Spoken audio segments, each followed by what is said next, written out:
Perhaps we should start from the beginning. Good morning. It is 6:41 a.m. in the morning, and we're out here tying up some loose ends from the last couple weeks. So, I got this letter in the mail with no return address information, but I did get a phone number, and I do remember this young man calling and talking with me. He, very precise individual. Very precise. And in this bag is some Toshibas, and he wants me to look at them and evaluate them. And I said, cool. And he wants to trade them to me for a messenger, or pardon me, a Texas Star modulator V plus variable with preamp, with upgraded preamp transistors in it, which it's got, with a couple extra of the preamp transistors. So the part number on this transistor, of course, is the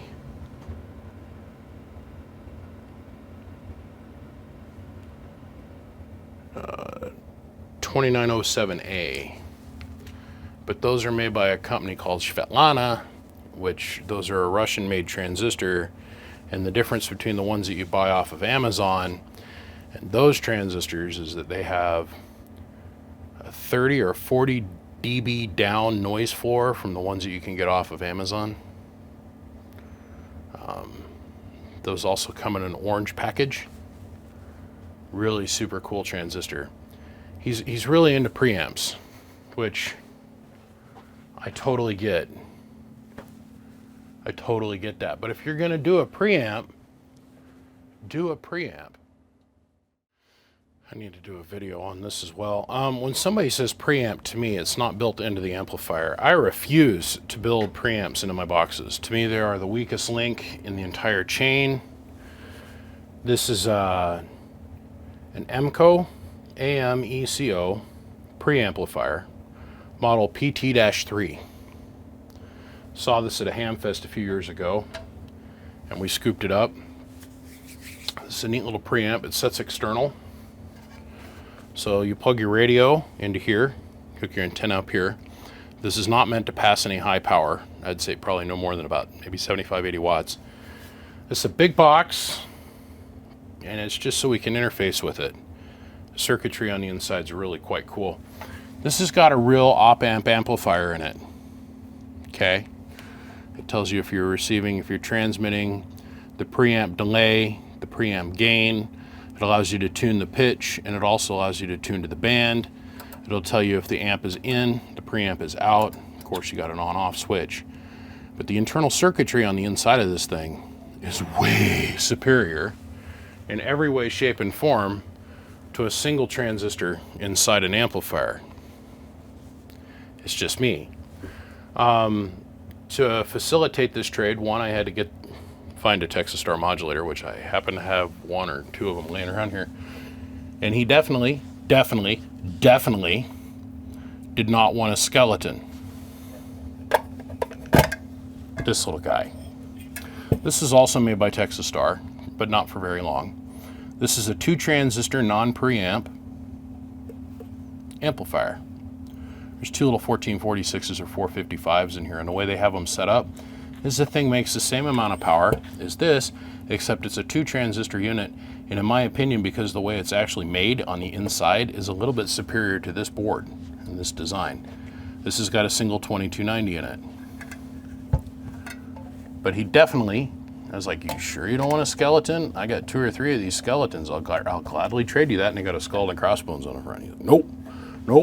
I want a Texas Star V plus modulator with the preamp, with the modified transistor in it. And I said, okie doke. And then he said he wanted me to send him this transistor because he wanted to try it in a radio. And in my opinion, this isn't even the right transistor to have inside of a radio. I've done this. I've got a 99B that I replaced all the Schottky diodes in it and replaced it with one of these transistors in it. They're receiving it. It's great. But in my opinion, there's even better transistors than this for you to have as a receive amp inside your radio. But because I am not a radio technician, nor do I want to be, not interested in becoming one, and I don't really want to have opinions in that department, I'm going to keep my opinions to myself. But he said he wants to try one of these Svetlana transistors in there. whatever. Okay, no problem. All I had to do on this was, well, this is broken, of course. Had a blown transistor in it, so we replaced that. And what I mean by blown transistor is the keying transistor was popped.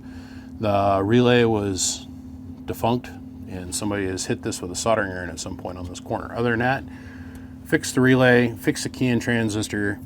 It's got the stock 2879 in it that came in it. For a lot of years, we pulled a 2879 out and put a 2879 in there, so it'd push our Sweet 16s a little bit harder. But this is fully functional. Power on. Preamp is definitely working. And what I mean by 20 dBm noise floor down is this is on a closed loop system. There's nothing going on right now. We're not attached to an antenna. This is our coax from our radio. This is our coax to our 10,000 watt plus dummy load. And so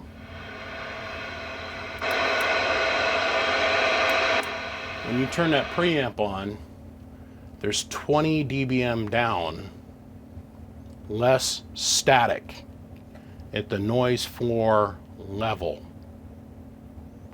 than what would be with the standard transistor that comes in a Texas Star amplifier.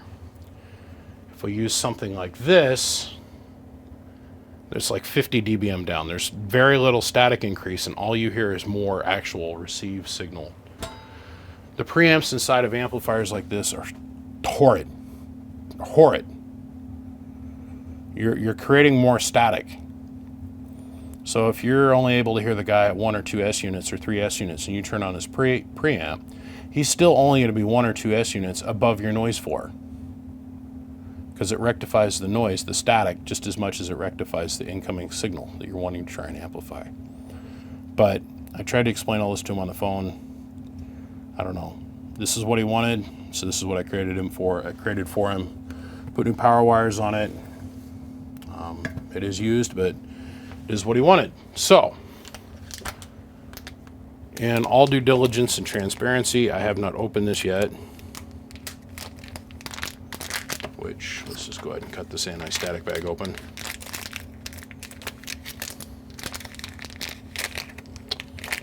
So,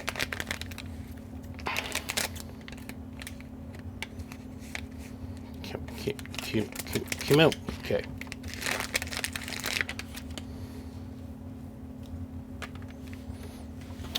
Our first package is an HG transistor package with real deal, not used Toshibas. And these are legitimates, not the Chinese knockoffs. And we can tell that by the foot of the transistor. Not going to even bother really testing those. This one here, he says, is used. It's a non-red dot, and he says it's got an HFE gain of 43. So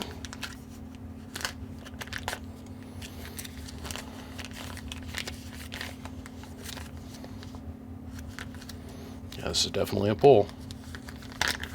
But pulled transistors are still 50, 60 bucks if they got a high HFE gain to them. So we're not going to cry too awful bad. Let's grab our Atlas. Now, the Atlas DCA, this is a great transistor checker.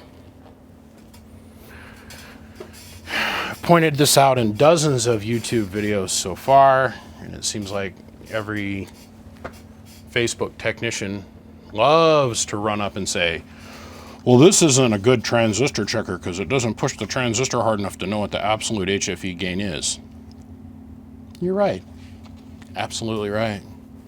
I think we covered that 100 times now. What this does allow us to do is establish that the transistor is good or bad. And what they're pining on about, what they're talking about, it is a fact, but it's not that overly important to me.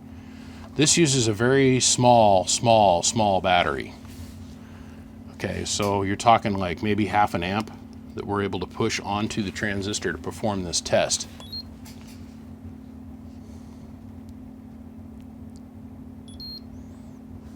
This has got an HFE gain of 36. Now this will change if I go in and I put a new battery in this. This might come up, Also, the transistor, if the transistor is a little bit warmer, it might change, and a little bit lower, it might change. Once again, that's because this is just using a very small amount of voltage to activate the transistor, and then very quick basic, let us know what our leakage is. Now, the upside to this particular device is it's got a USB plug on the top, and we can plug that into our computer, and we can actually do what they call a Smith chart, or not a Smith chart, a gain chart, a breakdown chart, which is kind of cool. I've used that in several videos. It's very hard to explain to people what I'm doing when I'm doing that kind of test, but I have done it in several YouTube videos using this device. I've got a Tektronix transistor curve trace machine that I have used maybe a dozen times, and it was when I was doing prototyping with North at Haigu. I wanted the exact same unit he had, that way we could validate the data that he was getting on his side versus what I was seeing over here, and not coming to him with data from this. I've also got a large collection of transistor checkers. I've got one down there that will allow me to put up to 175 amps worth of pressure on the transistor just by turning a knob. Whole YouTube video of that out there, by the way, also. This has got an HFE gain of 80. If I was to put this on a real curve trace machine, we'd find that this is in the hundreds, like 111, 115, somewhere in there. But it is what it is. Let's see if this is also going to show us a gain of 80. The other thing I like about this unit is you can test everything with it. You can throw this in your pocket and take it to go do field diagnosis when you're out in the field trying to repair the transmitter on site. Blah, blah, blah, blah, blah, blah, blah, blah, in Fantasyland. No. I like it that this thing will check everything. It doesn't matter if it's an LD MOS transistor, a standard MOSFET, a standard transistor. You give it 3 legs, it auto figures out what everything is for you, just with a push of a button, and it gives you enough data to keep you safe and get you in the general test direction. 79. This is my favorite of favorite transistor checkers. This was my very first one I got when I was about, I don't know, 12, 13 years old or whatever I was. I was a young fart whippersnapper, fart knocker. Still trying to figure out what girls' boobies looked like. And according to this unit, our gain is 30. This is used as a 1.5 volt single D-cell battery. This transistor checker. Once again, this uses like the kind of battery that would be in your garage door remote, like a 5.5 volt battery. So the gain numbers are going to be different. But both of these say, guess what? Transistor's good.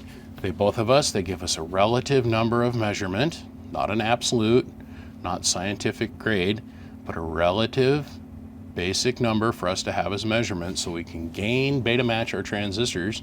So let's say we're going to try and match a transistor with this and this. Well, I know that I got to go through my myriad of used transistors and find one that's got a beta gain level of about 30, 8, 39, 40-ish for me to beta gain match to that transistor. These two work just fine. The absolute number that's coming out of here and coming out of here means very little to me as long as it's above, on this unit, above a 5, and on this unit above 10. I call this the 9 line. Once it gets below about 9, the transistor, it's technically still good, but I know that it only is going to take a couple extreme heating cycles and the transistor is going to fall dead on its face. So, it is what it is. We can get super anal about the beta gain number, but at the end of the day, the only thing that we need to achieve and make sure that we've got relatively close is the numbers are somewhat balanced, beta gain wise, with a matched pair and a push-pull amplification situation. Now, I also want to say poo-poo-pa-pa to those guys that say all transistors in the amplifier have to have the same beta gain. That is a lie, an urban legend, and Jesus will smite you dead. Quit spreading that rumor. It is not true. The only thing the transistor cares is that it is paired in a push-pull environment with the same beta gain as its partner. If you have a 2-pill and a 2-pill, so you'd say a 4-pill transistor amplifier, these two transistors need to be matched and these two transistors need to be matched. They don't all have to be the same gain. They do not. Never have and never will be. Actually, I had a customer get vehemently pissed at me. Well, they're all supposed to be the same beta gain. Only in a push-pull environment. If it was a bunch of single-ended devices, then we'd have a different conversation. But in a push-pull environment, not the factuals. Not the factuals. Okay, so I accept these two transistors and I will put them into my inventory of things to use and build with and work with. Yes, we are at that time in this world where the Toshiba is a commodity that we are trading like money. Also, the transistors are officially worth more than their net weight in gold. The Toshibas are. Now, you get the pushback from the HG guys. I'm an HG guy. Okay, so am I. What's your point? The fact is, I'm a repair shop. And the more of those I have, the more amplifiers I get to repair.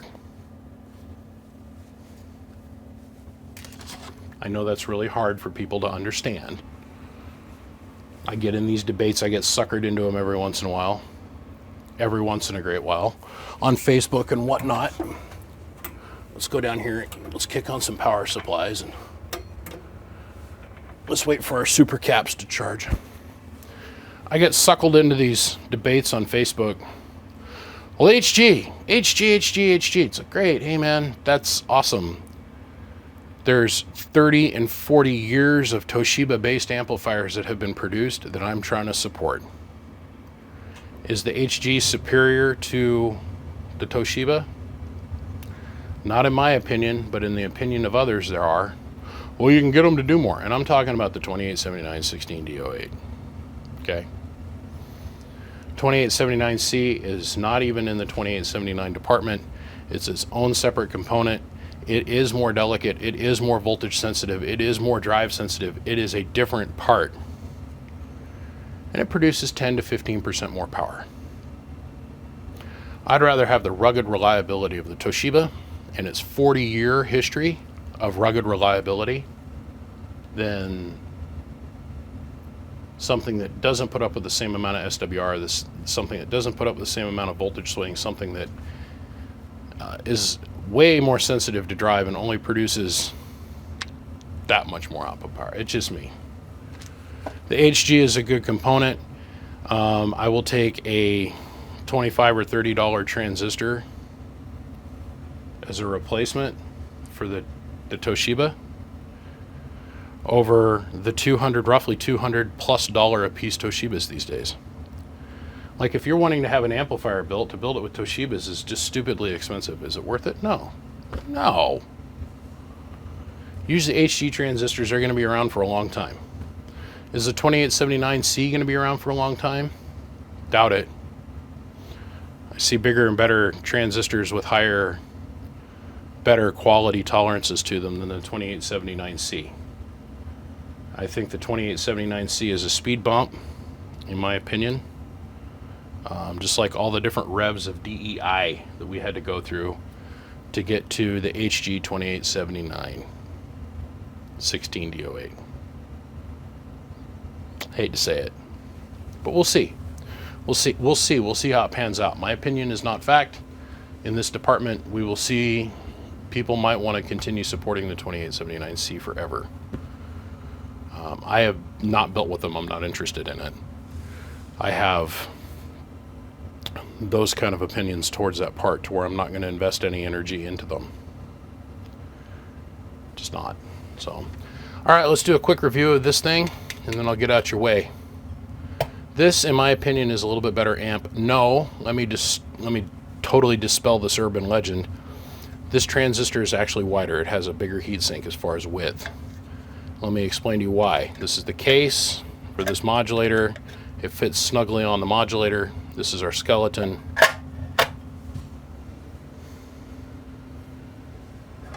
This is a little bit smaller of an amp. But in my opinion, because it's got 2 transistors in it and it's a true push-pull, we could do a little bit more with this. Like we could put a couple 2879's in here, but let's just take this out of the window of conversation for this morning. Okay, so first things first, third things last, and always safety second, not first. Let's go over here and let's take a quick look for around what we got going on. We've got a 100-watt slug in PEP and 1X, 1,000-watt in average, and the 5-watt slug going forward so we can show you input power. Now what we just did is we're firing down the amplifier. We're going to put 1 watt in it. Back that out and frame it up perfect. 1 watt going in. Just turn on the Texas Star modulator. 1 watt going in. Variable all the way open. Getting 1 watt out of it. Hello, audio, 1 2 1 2. Remember, we're on a 100-watt scale. Hello. We're going to swing up about 40 watts worth of drive in this thing. In a corner. Let's go up to 2x. So now this meter is reading 200 watts. And for all of those that don't watch my videos religiously, that little hash mark between the 40 and the 60 is a 100-watt scale. Hello. Making 160 watts of power with 40 watts worth of drive.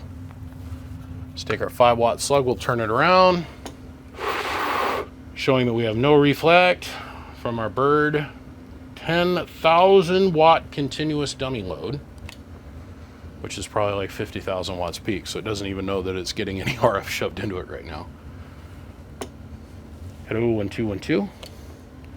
Let's go ahead and let's quick pan up here.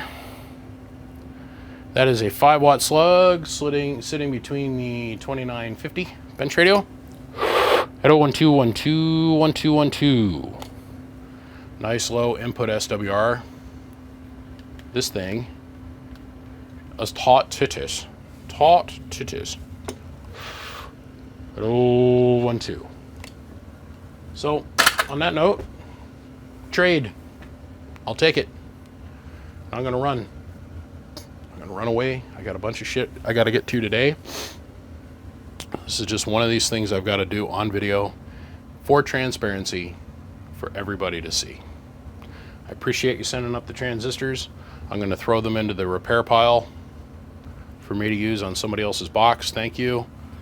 And this old broken Texas Star V Plus modulator is now fully repaired with power wires upgraded to it in the whole 9 yards, and it's going to go out there in the world and get used. I think it's a win for everybody.